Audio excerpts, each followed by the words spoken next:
Parmi nous, Seigneur, touche nos cœurs, parle-nous, transforme nos vies pour ta gloire et pour l'avancement de ton royaume, afin que nous puissions accomplir ta volonté dans ce corps, l'épouse que nous sommes. Au nom de Jésus-Christ, Amen.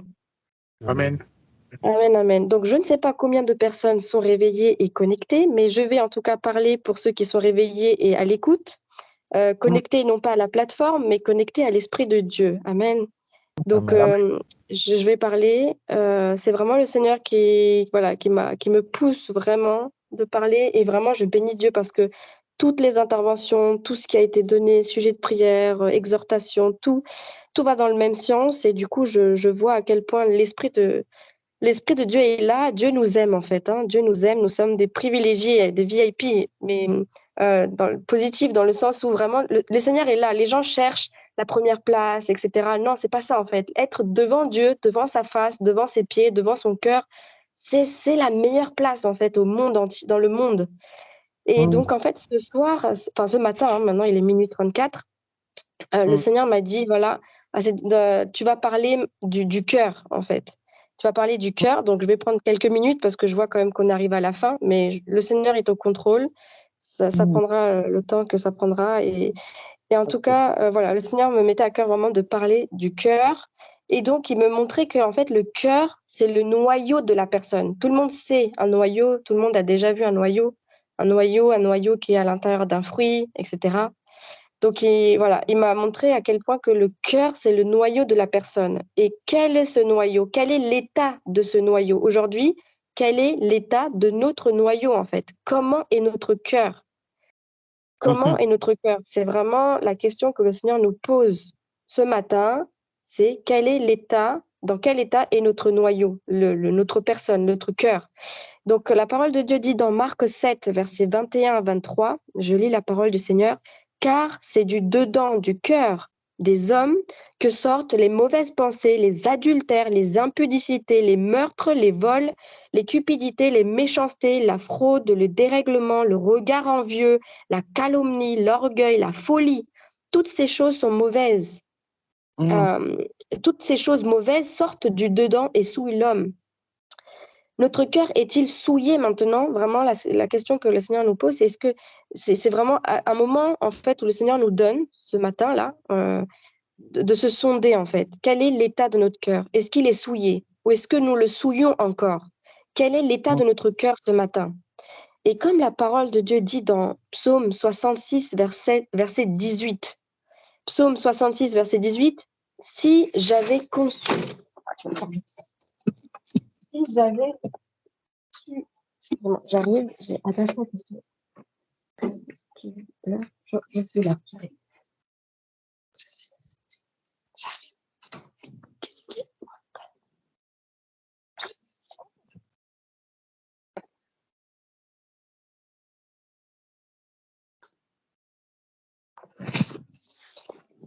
Pardon, excusez-moi.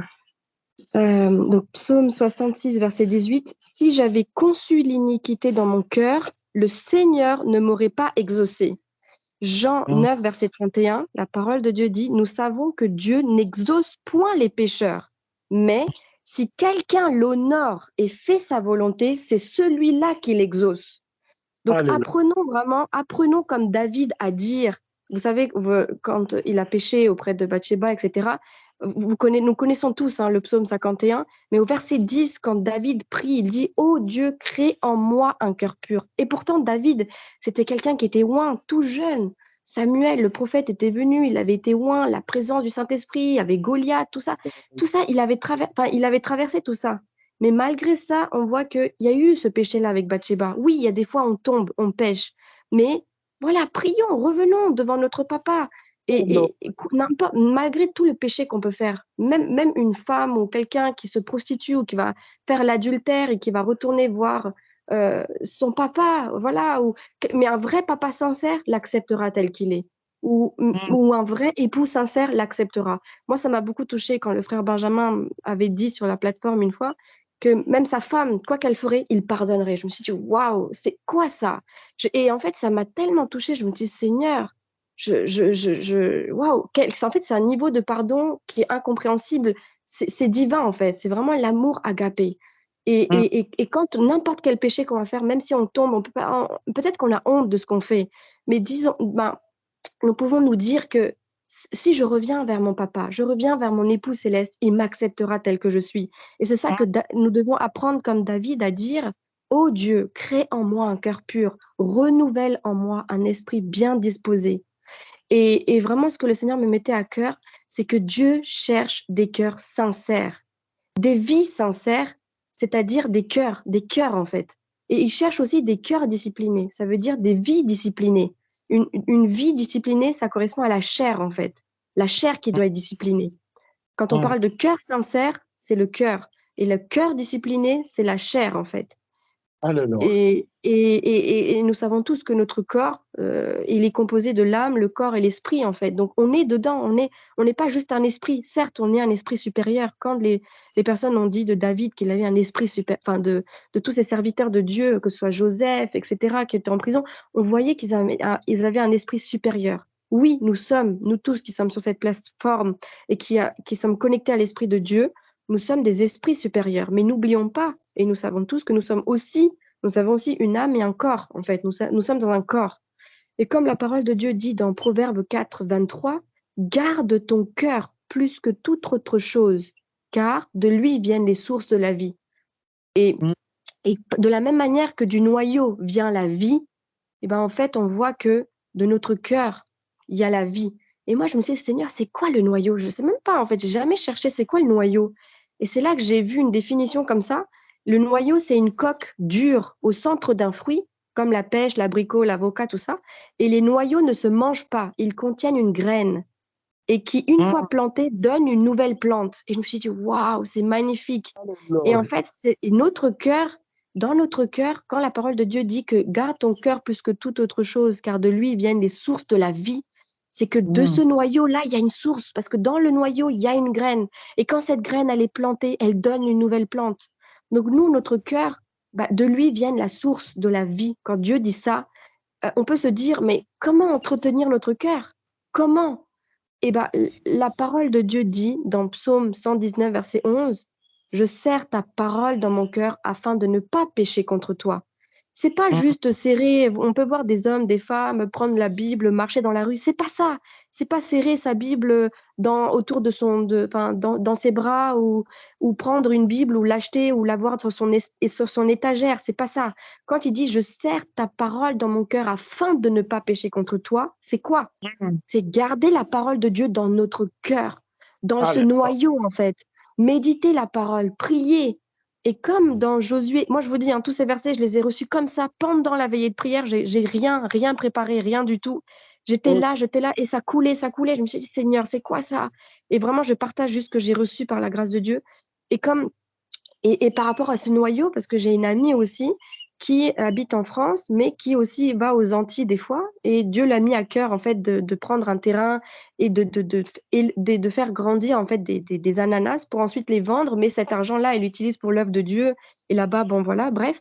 Et je me suis dit, mais quand elle m'a dit quelque chose, parce qu'elle m'avait dit que elle avait pris des noyaux d'ici en France, elle l'avait mis dans des boîtes, je sais pas, elle m'avait dit dans des trucs spécifiques pour l'envoyer aux Antilles et là-bas, maintenant, c'est des hectares et des hectares. Elle a des hectares, un terrain énorme qu'elle a eu gratuitement par la grâce de Dieu. Et elle avait dit, Seigneur, si tu me donnes ça, enfin, qu'en fait, ce serait pour l'œuvre de Dieu, en fait. Et quand Dieu lui a donné ce terrain-là gratuitement et qu'elle m'a dit qu'elle avait envoyé ses noyaux et que là-bas, ça poussait à m'envoyer des photos, je me suis dit, waouh, c'est puissant, en fait.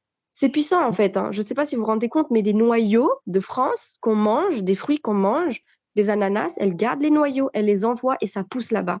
À quel point un noyau peut être puissant. Nous, vraiment, là, pendant cette veillée de prière, n'oublions pas que notre cœur, Dieu le voit comme un noyau en fait. Et c'est de ce cœur-là que viennent les sources de la vie. À travers cela, partout où nous mettrons nos pieds, Dieu veut faire quelque part pousser des nouvelles plantes, pousser des nouveaux cœurs. Ça, nous devons nous le mettre pas dans notre tête, mais dans notre cœur. Si Dieu est en train de travailler notre cœur aujourd'hui, c'est pas pour nous, c'est pour au-delà en fait, c'est pour les âmes, c'est pour l'avancement de son royaume. Et, Alléluia. et comment du coup on peut préserver, comme je dis, comment entretenir notre cœur, etc. Et donc la parole de Dieu dit dans Josué 1, verset 8, que ce livre de la loi ne s'éloigne point de ta bouche, médite-le jour et nuit pour agir fidèlement selon tout ce qui est écrit, car c'est alors que tu auras du succès dans tes entreprises, c'est alors que tu réussiras. Nous avons les secrets de la vie en fait, dedans. Comment faire? C'est notre Bible. C'est pas pour la mettre dans notre étagère ou dans notre chambre ou en acheter 10 000.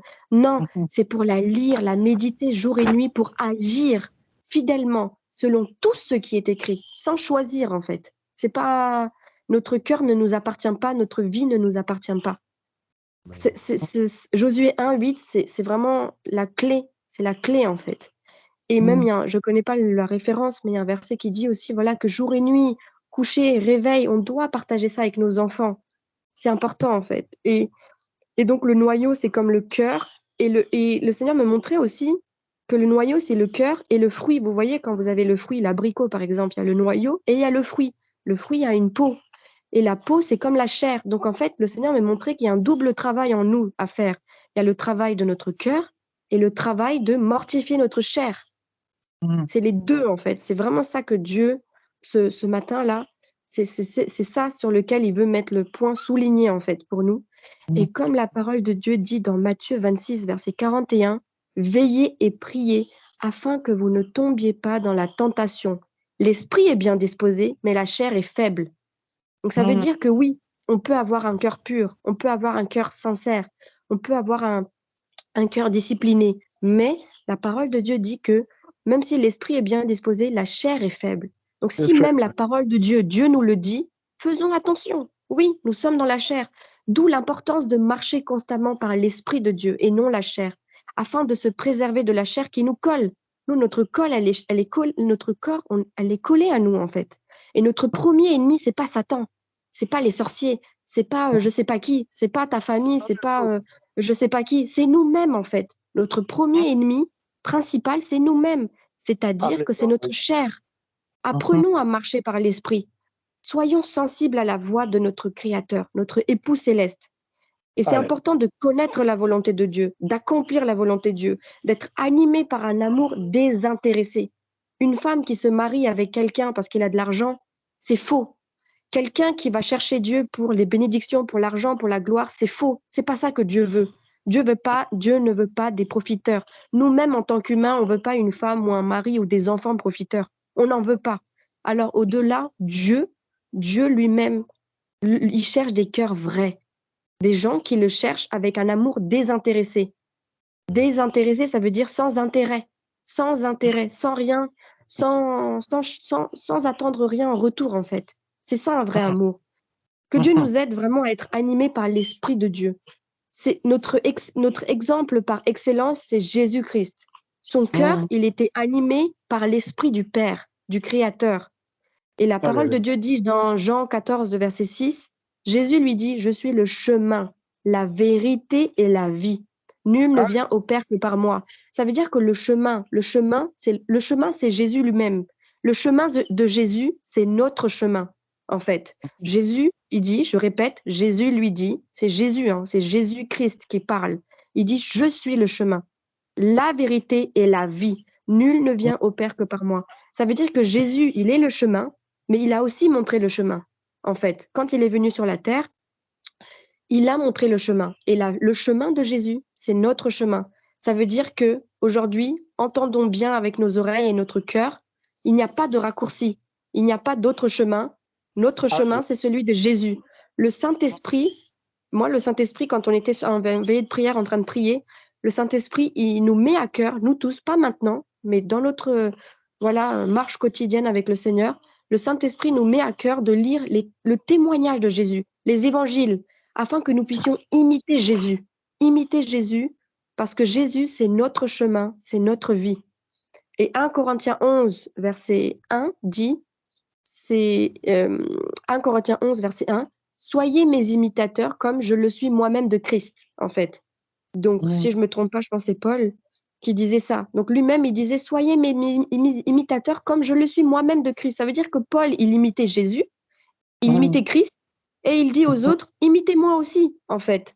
Donc, qu'est-ce qu'on veut de plus, en fait? On a tout, en fait. On a tout pour réussir, non pas dans la vie professionnelle ou dans notre vie terrestre, mais on a tout pour réussir dans notre vie spirituelle. Et bien sûr, quand on va réussir dans notre vie spirituelle, la vie terrestre, ça va suivre. Mais ça, c'est de la poussière, quoi. C'est rien, c'est des miettes, tout ça.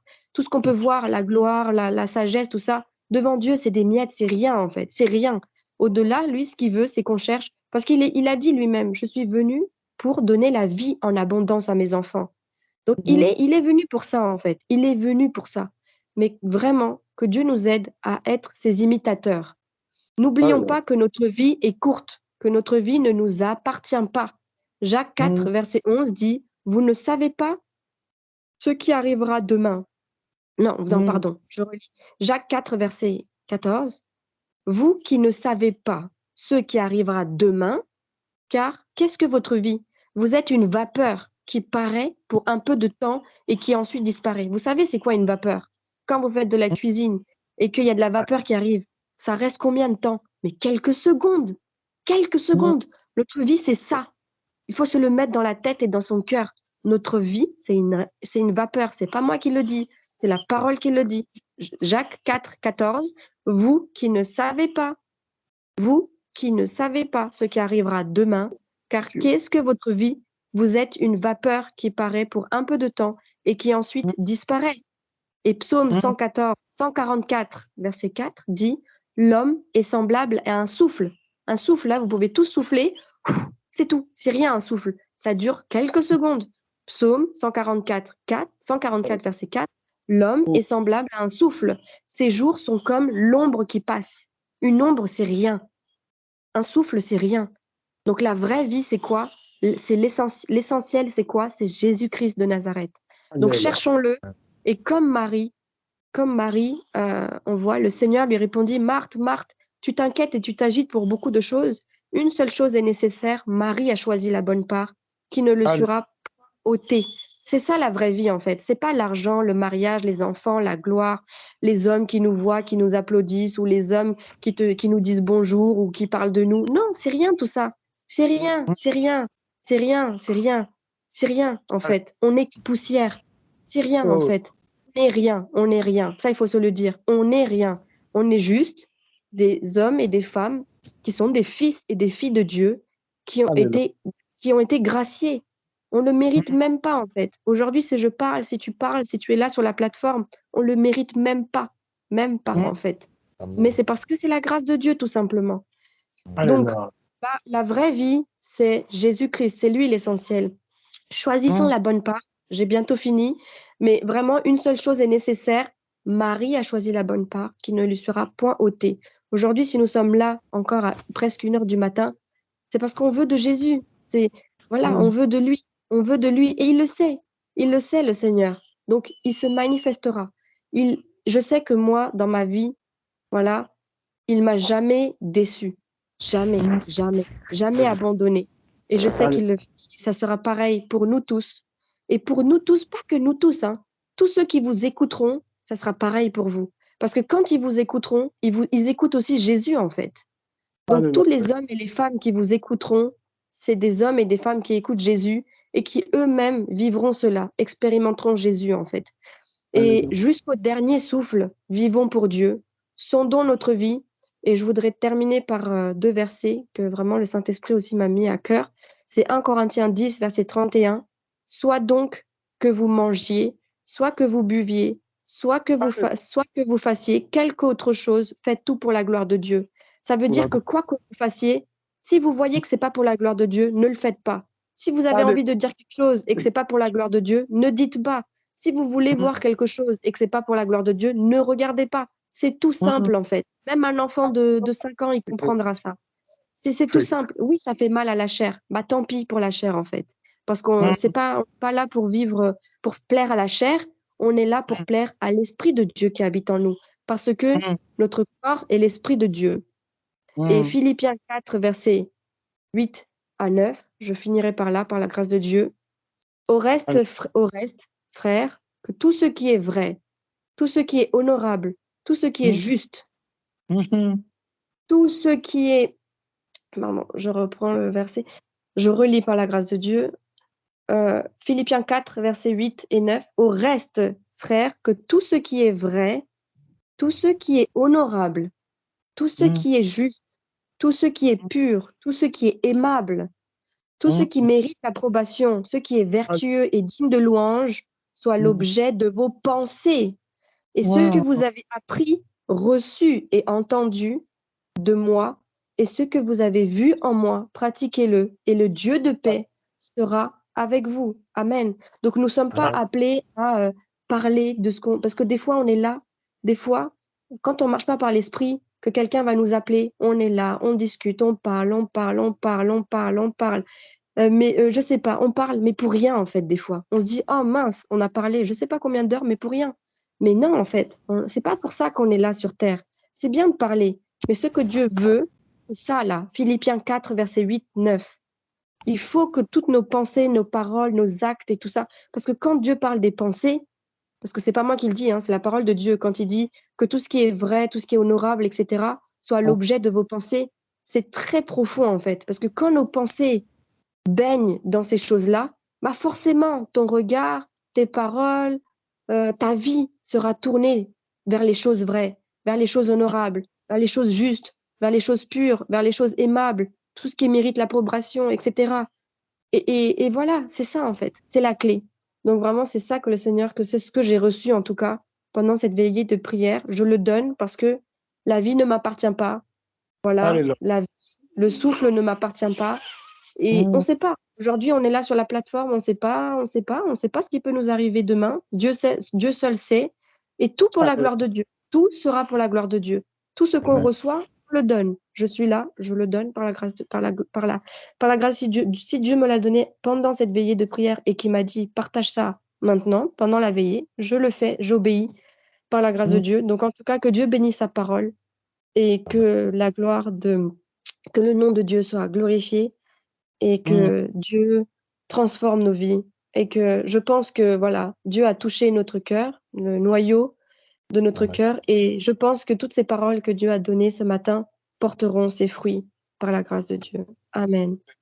Amen. Amen, servante de l'Éternel. Nous bénissons Dieu. Nous bénissons Dieu. Comme tu as dit, je crois que ce soir, un cœur est touché par la grâce de Dieu.